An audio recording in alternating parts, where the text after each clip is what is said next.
नमस्कार दोस्तों, LS classes में आपका स्वागत है।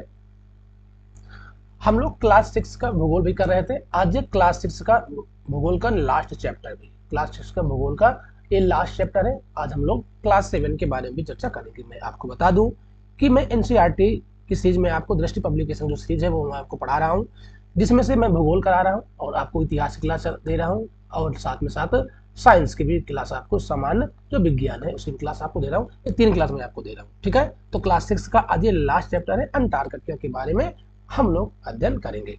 पहला प्रश्न है, किस महाद्वीप को विज्ञान के लिए समर्पित महाद्वीप कहा जाता है? अफ्रीका को, या उत्तरी अमेरिका को, या अंटार्कटिका को, या यूरोप को? ठीक है, जब अंटार्कटिका की बात हो रही है तो शेयर से भाई ऑप्शन नंबर इसका सी हो जाएगा सही आंसर। आप लोग लाइक और शेयर जरूर कर दीजिए भाई। मैं डेली आपको एक लेक्चर देता हूँ सभी क्लास का। व्याख्या हम लोग इसकी देख लेते हैं। अंटार्कटिका आकार में बड़ा जरूर है, लेकिन अभी भौतिक दृष्टि से ज्यादा लाभ नहीं दे सकता, परंतु यह पृथ्वी के बारे में अधिक जानकारी देने के अनोखे अवसर प्रदान करता है, इसलिए इसे विज्ञान के लिए समर्पित महाद्वीप भी कहते हैं। साथ ही संसार का यही अकेला महाद्वीप है जो सदा बर्फ से ढका रहता है, इसलिए इसे श्वेत महाद्वीप के नाम से भी जाना जाता है। तो अंटार्कटिका को विज्ञान के लिए समर्पित महाद्वीप के साथ साथ श्वेत महाद्वीप भी कहा जाता है। ये पॉइंट भी आप लोग ध्यान देना भाई। अगला प्रश्न लोग देखते हैं, प्रश्न नंबर नेक्स्ट, प्रश्न नंबर 2 देखिए। प्रश्न नंबर 2 में आपसे पूछा गया है कि अंटार्कटिका महाद्वीप के संदर्भ में, अंटार्कटिका महाद्वीप संदर्भ में निम्नलिखित में से कौन सा कथन असत्य है? आपको असत्य कथन बताना है। अंटार्कटिका का लगभग 58% भाग सदा बर्फ से ढका रहता है, ठीक है, बात एकदम ये सत्य है भाई, आपको असत्य बताना है। इस महाद्वीप में विश्व के सबसे बेहतर तटीय मैदान है, ये भी बात सत्य है। नहीं, ये बात गलत है, ये बात भी गलत है। ऑप्शन नंबर यहाँ पर बी गलत हो जाएगा भाई। तू कभी इस महाद्वीप में विश्व के सबसे बेहतर तटीय मैदान नहीं, ऑप्शन नंबर बी क्या है? गलत है। हम लोग अगला ऑप्शन देखते हैं।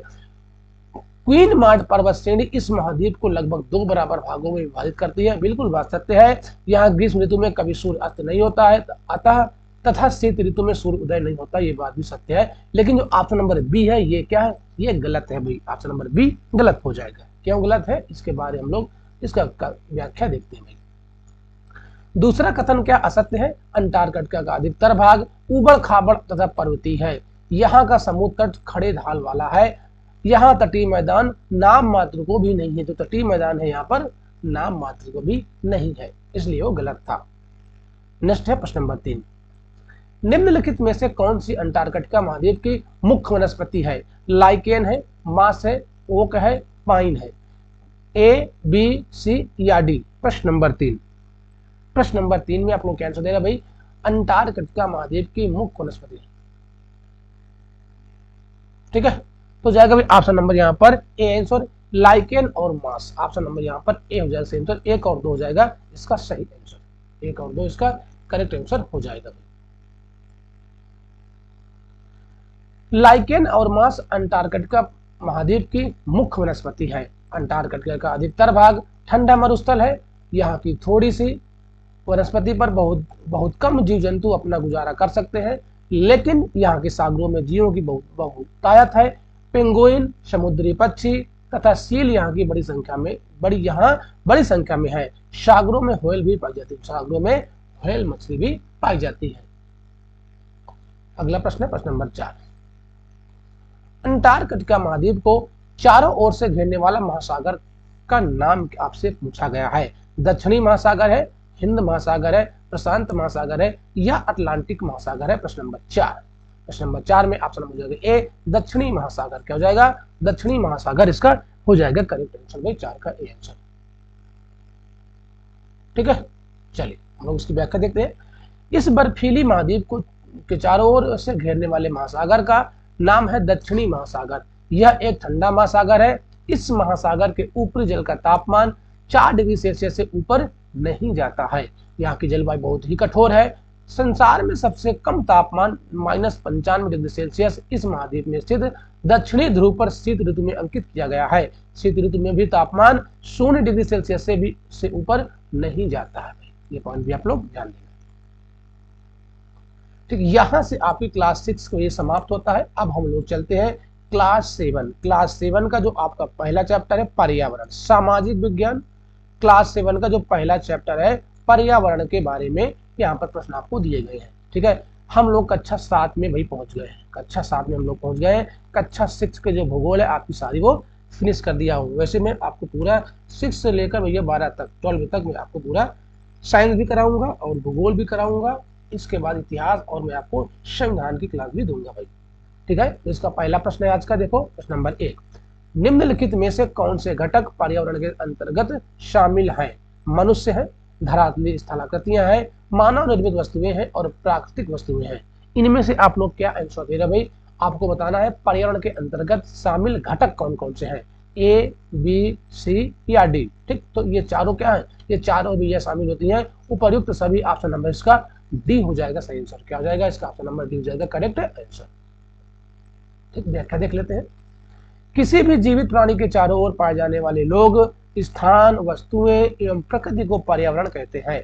यह प्राकृतिक एवं मानव निर्मित परिघटनाओं का मिश्रण है। प्राकृतिक पर्यावरण में पृथ्वी पर पाई जाने वाली जैविक तथा एवं अजैविक दोनों परिस्थितियां सम्मिलित है, जबकि मानवीय पर्यावरण में मानव की परस्पर प्रतिक्रियाएं, उनकी गतिविधियां एवं उनके द्वारा बनाई गई रचनाएं सम्मिलित होती हैं। नेक्स्ट क्वेश्चन है प्रश्न नंबर 2, निम्नलिखित में से कौन से कथन सत्य है? निम्नलिखित में से कौन से कथन सत्य है? पृथ्वी के वायुमंडल का अस्तित्व उसके गुरुत्वाकर्षण बल के कारण है। वायुमंडल में परिवर्तन होने से मौसम एवं जलवायु में परिवर्तन होता है। पादप एवं जीव जंतु मिलकर जैव मंडल का निर्माण करते हैं। तो आपको बताना है इनमें से कौन से सत्य है भाई। ठीक है, ऑप्शन नंबर ए है, बी, सी या डी। तो ये तीनों ही बातें क्या है? ये तीनों ही बातें सत्य है। उपर्युक्त सभी हो जाएगा इसका सही आंसर। ऑप्शन नंबर इसका डी हो जाएगा सही आंसर। ठीक है, हम लोग देखते हैं इसकी व्याख्या। पृथ्वी के चारों ओर फैली हुई वायु की पतली परत को वायुमंडल कहते हैं। पृथ्वी का गुरुत्वाकर्षण बल अपने चारों ओर के वायुमंडल को थामे रखता है, यानी बांधे रखता है। यह हमें सूर्य की हानिकारक किरणों से बचाता है, जो आपकी ओजोन लेयर होती है। मैं आगे आपको बताऊंगा। क्षोभ मंडल, ठीक है, क्षोभ मंडल हो गया, समताप मंडल हो गया, मध्य मंडल हो गया, आयन मंडल हो गया, बहिर्मंडल हो गया, इनके बारे में हम लोग चर्चा आगे करेंगे। देखो, क्षोभ मंडल में जितनी भी मौसम संबंधी घटनाएं होती हैं वो सारी क्षोभ मंडल में होती है।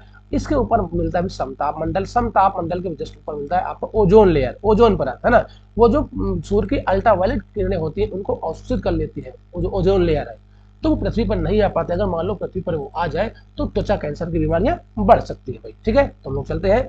इसमें कई प्रकार की गैसें, धूलकण एवं जलवाष्प उपस्थित रहते हैं। वायुमंडल में परिवर्तन होने पर मौसम एवं जलवायु में भी परिवर्तन होता है। अगला पॉइंट है, पादप एवं जीव जंतु मिलकर जैव मंडल का निर्माण करते हैं। यह पृथ्वी का वह संकीर्ण क्षेत्र है जहां स्थल एवं जल एवं वायु मिलकर जीवन को संभव बनाते हैं। अगला प्रश्न, प्रश्न नंबर 3, पर्यावरण शब्द की उत्पत्ति किस भाषा से हुई है? आपको बताना है पर्यावरण शब्द की उत्पत्ति किस भाषा से हुई है। ऑप्शन नंबर ए है, फ्रेंच है, जर्मन है, संस्कृत है या अंग्रेजी है। प्रश्न नंबर 3, प्रश्न नंबर 3 का आप लोग क्या आंसर दे रहे हैं? ठीक है, 3 की जगह option number French. Option number इसका ए हो जाएगा सही आंसर भाई। नेक्स्ट क्वेश्चन है, प्रश्न नंबर अगला हम लोग देखते हैं। आप लोग लाइक और शेयर भाई जरूर कर दीजिए, सभी लोग लाइक शेयर जरूर कर दीजिए। ठीक है, चलिए इसकी व्याख्या हम लोग देख लेते हैं। प्रश्न नंबर 3 का, पर्यावरण यानी कि एनवायरमेंट शब्द की उत्पत्ति फ्रेंच शब्द एनवायरोनेर या एनवायरोनेर से हुई है, जिसका अर्थ होता है पड़ोस। क्या होता है? पड़ोस होता है। कुछ स्रोतों में यह भी पढ़ने को मिलता है कि the word environment comes from the French verb. ठीक है, यानी फ्रेंच सब ये इसकी उत्पत्ति हुई फ्रेंच भाषा से। आप लोग ध्यान देना भाई। अगला है प्रश्न नंबर 4, निम्नलिखित में से कौन सा कथन परितंत्र को सही तरीके से परिभाषित करता है? निम्नलिखित में से कौन सा कथन परितंत्र को सही तरीके से परिभाषित करता है? एक दूसरे से अन्योन्य क्रिया करने वाले जीवों का समुदाय है, या पृथ्वी का वह स्थान जहां सजीव रहते हैं। जीवधारियों का आपसी संबंध एवं पर्यावरण के बीच का सह संबंध जिसमें वे रहते हैं। किसी भी भौगोलिक क्षेत्र की वनस्पति एवं प्राणी। तो परितंत्र को सही कौन परिभाषित करता है? प्रश्न नंबर 4। प्रश्न नंबर 4 में ऑप्शन नंबर क्या हो जाएगा? आंसर तो इसका हो जाएगा सी आंसर करेक्ट। ठीक है। जीवधारियों का आपसी संबंध एवं पर्यावरण के बीच का संबंध जिसमें वे रहते हैं, ये परितंत्र का सही व्याख्या या परिभाषा डिफिनेशन हो जाएगी। सभी पेड़ पौधे एवं जीव जंतु अपने आसपास के पर्यावरण पर आश्रित होते हैं। जीवधारियों का आपसी एवं अपने आसपास के पर्यावरण के बीच का संबंध ही परितंत्र का निर्माण करता है। वह तंत्र जिसमें समस्त जीवधारी आपस में एक दूसरे के साथ तथा पर्यावरण के उन भौतिक एवं रासायनिक कारकों के साथ परस्पर क्रिया करते हैं जिसमें वे निवास करते हैं, उसे परितंत्र कहा जाता है। ये सब ऊर्जा तथा पदार्थ के स्थानांतरण द्वारा संबंध होते हैं। ऊर्जा और पदार्थ के स्थानांतरण द्वारा संबंध होते हैं सभी। अगला प्रश्न, प्रश्न नंबर 5। सूचीवन को सूची सेकंड के साथ आपको मिलान करना है। सूचीवन को सूची सेकंड के साथ जैवमंडल हो, वायुमंडल, जलमंडल और स्थल मंडल। ठीक है, तो प्रश्न नंबर 5। प्रश्न नंबर 5 में भाई जैवमंडल का मतलब हो जाएगा, आप इसका 3 से मिला दो, पृथ्वी का वह संकीर्ण क्षेत्र जहां स्थल जल एवं वायु मिलकर जीवन को संभव बनाते हैं। भाई ए का 3 हो गया।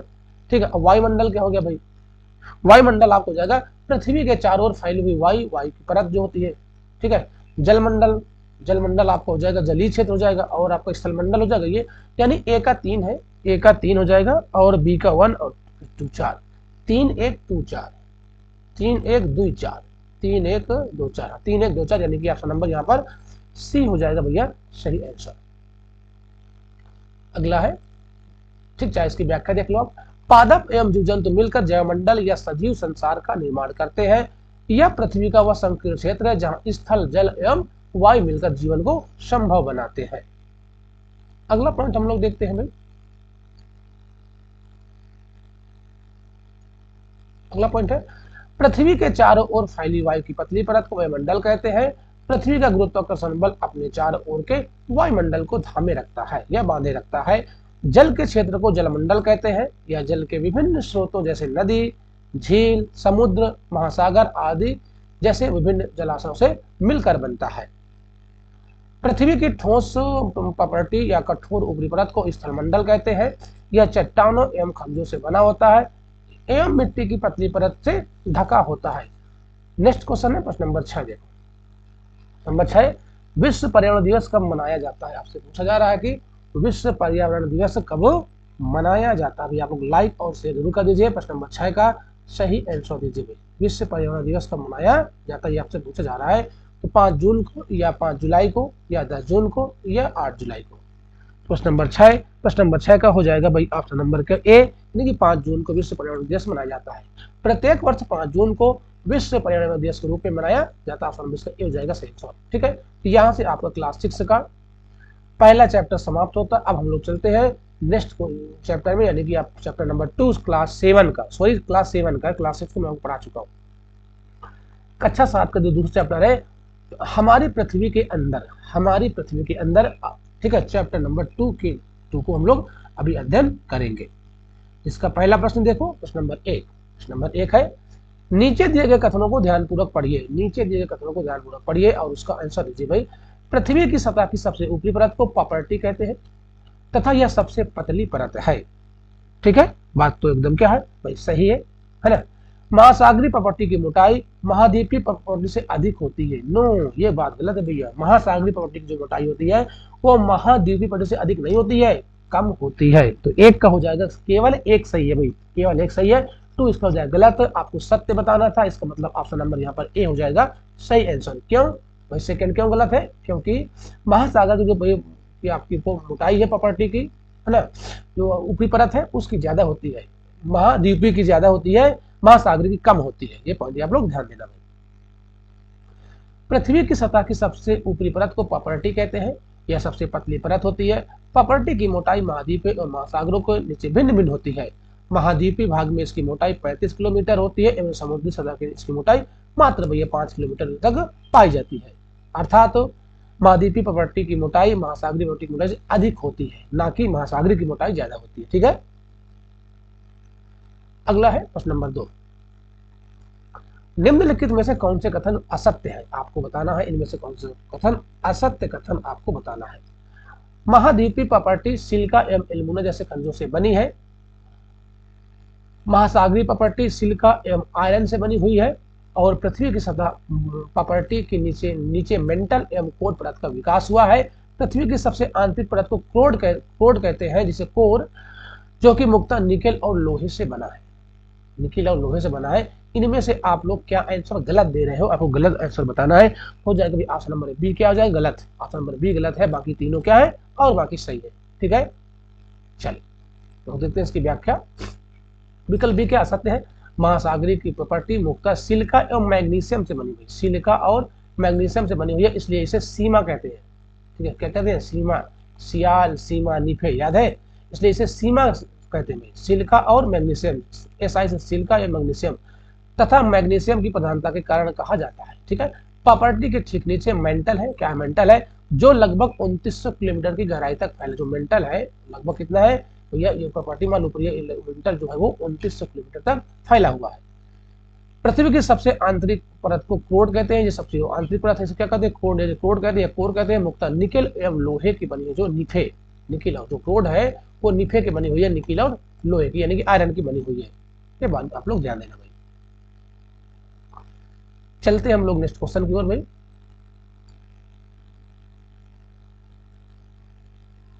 प्रश्न नंबर 3, प्रश्न नंबर 3 है, देखो प्रश्न नंबर 3 में आपसे पूछा गया है कि जब द्रवित मैग्मा ठंडा होकर ठोस हो जाता है तो इस प्रकार बने शैल को क्या कहते हैं। ठीक है, मान लो ज्वालामुखी उद्गार हुआ, वहां से मैग्मा निकला, ठीक है, लाल तप्त एकदम मैग्मा निकला, जब वो जम के क्या ठोस जाता है तो उसे क्या कहते हैं, उसे क्या कहते हैं भाई, कायांतित सेल कहते हैं, या अवसादी है, या आग्नेय है, या जीवाश्मयुक्त सेल है। तो ऑप्शन नंबर इसका हो जाएगा ए आंसर, आग्नेय सेल। ठीक है, आग्नेय शैल मुख्य जो शैलों का आधार है, जो बेस है, वो आग्नेय शैल ही, इसी से भैया रूपांतरण करके ये सारी शैलें बनती गई। मुख्य जो आधार है यानी कि आप शैलों की मम्मी कह सकते हैं, आप आग्नेय शैल होता है शैलों की मम्मी। ऑप्शन नंबर यहाँ पर सी हो जाएगा सही आंसर। जब द्रवित मैग्मा ठंडा होकर ठोस हो जाता है तब इस प्रकार बने शैल को आग्नेय शैल कहते हैं। इन्हें प्राथमिक शैल भी कहते हैं। आग्नेय शैल दो प्रकार की होती है, अंतर्भेदी आग्नेय शैल तथा बहिर्भेदी आग्नेय शैल। अगला प्रश्न, प्रश्न नंबर 4, पृथ्वी के कुल आयतन में सबसे अधिक हिस्सा किस परत का है। आपसे पूछा गया है कि पृथ्वी के कुल आयतन में सबसे अधिक हिस्सा किसका है, क्रोट का है, या प्रॉपर्टी का यानी क्रस्ट का है, मेंटल का, या तीनों परतों का आयतन बराबर है। ये आयतन बराबर कैसे हो सकता है, क्यों। तो ऑप्शन नंबर क्या हो जाएगा भाई, इसका सही आंसर। तो प्रश्न नंबर 4 का ऑप्शन नंबर हो जाएगा सी आंसर, सॉरी सी नहीं, आपसे पूछा गया है आयतन, पूछा गया है आयतन पूछा गया है, तो 4 का हो जाएगा ऑप्शन नंबर ए आंसर, क्रोट का, क्रोट हो जाएगा सही आंसर। ठीक है, आयतन पूछा गया है, ये बात ध्यान देना भाई, क्रोट हो जाएगा इसका सही आंसर। पृथ्वी के आयतन का केवल 0.2% हिस्सा प्रॉपर्टी का है, 16% हिस्सा का मेंटल का है और 83% क्रोट का है। पृथ्वी की त्रिज्या लगभग 6371 किलोमीटर है। कितना है, 6371 किलोमीटर इसकी त्रिज्या लगभग। अगला प्रश्न है प्रश्न नंबर 5, निम्नलिखित कथनों पर विचार कीजिए।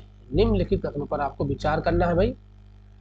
जब द्रवित लावा पृथ्वी की सतह पर आकर तेजी से ठंडा होकर ठोस हो जाता है तो इस प्रकार बहिर्भेदी आग्नेय शैल का निर्माण होता है। जब द्रवित मैग्मा भूपट्टी के अंदर गहराई में ही ठंडा हो जाता है तो अंतर्भेदी आग्नेय शैल का निर्माण होता है। और ऑप्शन नंबर 3 क्या है, बहिर्भेदी आग्नेय शैल की संरचना बड़े दानों वाली होती है और अंतर्भेदी आग्नेय शैल की संरचना महीन दानों वाली होती है। इनमें से आपको सत्य कथन बताना है। प्रश्न नंबर 5, प्रश्न नंबर 5 में आप लोग क्या आंसर दे रहे हो, केवल 1 और 2, केवल 1 और 2 सही है, 1 और 2 यानी कि ऑप्शन नंबर यहाँ पर सी हो जाएगा सही आंसर। क्या हो जाएगा, सी हो जाएगा सही आंसर। 3 और 4 गलत है, क्यों गलत है इसकी हम लोग व्याख्या देखते हैं आखिर गलत क्या है। ठीक है, बहिर्भेदी आग्नेय शैल के अंतर्गत द्रवित लावा तेजी से ठंडा होकर ठोस बन जाता है, इसलिए इनकी संरचना महीन दानों वाली होती है। ठीक है, जबकि अंतर्भेदी जो आग्नेय शैल में होती है, द्रवित लावा धीरे धीरे ठंडा होता है, क्या धीरे धीरे, जिसके कारण ये दाने क्या होते हैं, बड़े रूप धारण कर लेता है। तो उसका उल्टा उसमें दिया गया था, बहिर्भेदी में महीन होता है और अंतर्भेदी में बड़े दाने होते हैं, लेकिन उसमें उल्टा दे दिया था। नेक्स्ट क्वेश्चन है प्रश्न नंबर 6, सूची 1 को सूची सेकंड के साथ आपको मिलान करना है। ठीक है, अंतर्भेदी आग्नेय शैल है और बहिर्भेदी है, अवसादी है और कायांतित शैल है। इनमें से मिलान करना है, कौन सा अंतर्भेदी आग्नेय शैल है, कौन सा बहिर्भेदी है, कौन सा अवसादी है, कौन सा कायांतित शैल है भाई। प्रश्न नंबर 6। ठीक है, तो अंतर्भेदी आपको जो हो जाएगी 6 का हो जाएगा भाई, अंतर्भेदी आपका हो जाएगा चूना और पत्थर, क्यों नहीं, अंतर्भेदी ग्रेनाइट, ए का 3 हो जाएगा, ए का 3 हो जाएगा और बी का 2, बहिर्भेदी अग्निशैल स्लेट हो जाएगा, और अवसादी जो हो जाएगा सी का हो जाएगा 4, चूना पत्थर के अवसादी है, और कायांतित हो जाएगा आपका बेसाल्ट। तो भैया ए का 3 2 4 1, 3 2 4 1 है, 3 2 4 1, 3 2 4 1 यानी कि ऑप्शन नंबर यहाँ पर डी हो जाएगा करेक्ट आंसर। क्या हो जाएगा, डी हो जाएगा इसका सही आंसर। एक बार आप लोग फिर से इसको देख लीजिए। अगला है प्रश्न नंबर नेक्स्ट, ठीक है, देखो इसको दिया है अंतर्भेदी अग्निशैल ग्रेनाइट है, बहिर्भेदी बेसाल्ट है, और अवसादी हो जाएगा चूना पत्थर है, कायांतित स्लेट। क्या इसमें कुछ गलत दिया है, एक मिनट मैं इसका देख लेता हूँ। डी आंसर दिया भाई, डी आंसर दिया है इसका, ग्रेनाइट है और बहिर्भेदी बेसाल्ट है। क्या इसको मैं फिर से एक बार डाउट है मुझे देख लेता हूँ, ग्रेनाइट बेसाल्ट चूना पत्थर, ठीक है।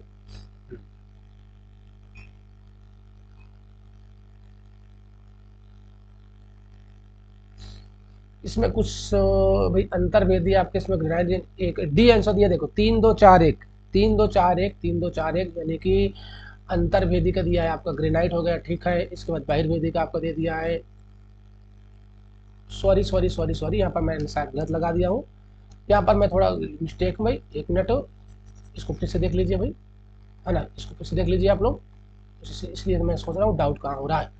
अंतर्भेदी आपको जगह भी ए का हो जाएगा 3, ए का 3 हो जाएगा, ठीक है, बी का 2 है, बहिर्भेदी आपका बेसाल्ट हो जाएगा, बी का 2 हो जाएगा, इसके बाद सी का हो जाएगा 4 और कायांतित हो जाएगा भाई स्लेट। अब सही है इसका, अब इसका सही आंसर हो जाएगा भाई, सॉरी उसके लिए। अगला है प्रश्न नंबर नेक्स्ट है प्रश्न नंबर 7, प्रश्न नंबर 7 ऑप्शन मैंने सही लगाया था लेकिन मैं उसको टिक गलत लगा दिया था। प्रश्न नंबर 7 है अवसादी शैलों के संदर्भ में निम्नलिखित में से कौन से कथन सत्य है। अवसादी शैल के कथन, ये आपको सत्य बताने कौन सत्य है। अवसादी शैलों का निर्माण विभिन्न प्रकार के शैल अवसादों के निक्षेपण के द्वारा हुआ है, ठीक है, बिल्कुल बात सत्य है भाई। इन शैलों में जीवाश्म होने की कोई संभावना नहीं होती है, नहीं गलत बात है, जीवाश्म होने की संभावना है, जीवाश्म पाए जाते हैं। ये शैल अपेक्षाकृत कम कठोर होते हैं, बिल्कुल बात सत्य है, यानी कि ऑप्शन नंबर यहाँ पर सी हो जाएगा सही आंसर, ठीक है। दो गलत है भाई, ऑप्शन नंबर इसका सी 1 और 3 सही है, 2 इससे गलत है क्योंकि इसमें जीवाश्म पाए जाते हैं भाई अवसादी शैलों। विभिन्न प्रकार की शैलें लुढ़क कर, चटक कर एवं एक दूसरे से टकराकर छोटे छोटे टुकड़ों में टूट जाती है। इन छोटे छोटे कणों को अवसाद कहते हैं। ये अवसाद हवा जल आदि वाहक कारकों के द्वारा एक स्थान से दूसरे स्थान पर पहुंचकर निक्षेपित कर दिए जाते हैं। ये अदृढ़ अवसाद दबकर शैल की परत बनाते हैं, इस कारण ये अपेक्षाकृत कम कठोर होते हैं तथा इन शैलों को अवसादी शैल कहते हैं। उदाहरण के लिए बलुआ पत्थर रेत के कणों से बनता है, जो बलुआ पत्थर है वो रेत के कणों से बनता है। इन शैलों में पौधे, जानवरों एवं अन्य सूक्ष्म जीव जो कभी इन शैलों पर रहे हैं जीवाश्म पाए जाते हैं। उसमें बोला गया तो जीवाश्म नहीं पाए जाते हैं, जीवाश्म या औसत शैल में पाए जाते हैं। अगला है प्रश्न नंबर 8, उच्च ताप एवं दाब के कारण कौन सी शैल कायांतित शैल में परिवर्तित हो सकती है। आग्नेय शैल है, अवसादी शैल है, या दोनों है, या इनमें से कोई नहीं। प्रश्न नंबर 8, प्रश्न नंबर 8 का हो जाएगा ऑप्शन नंबर सी, दोनों भी आग्नेय शैल और अवसादी दोनों ही कायांतित शैल बनाती हैं उच्च दाब और ताप के कारण। ऑप्शन नंबर यहाँ पर सी हो जाएगा सही आंसर। जब उच्च ताप एवं दाब के कारण आग्नेय व अवसादी चट्टानों के भौतिक और रासायनिक संगठन में परिवर्तन होता है तब कायांतित चट्टानों का निर्माण होता है। उदाहरण के लिए चिकनी मिट्टी स्लेट में एवं चूना पत्थर संगठन में परिवर्तित हो जाता है। तो यहाँ से भैया हम लोग क्लास 7 का दूसरा चैप्टर फिनिश होता है। अभी हम लोग देखेंगे क्लास जो 7 है उसका 3 चैप्टर हमारी बदलती पृथ्वी, ठीक है, इसके बारे में हम लोग नेक्स्ट क्लास में चर्चा करेंगे। तो सभी को ये धन्यवाद, हम लोग मिलते हैं नेक्स्ट क्लास में।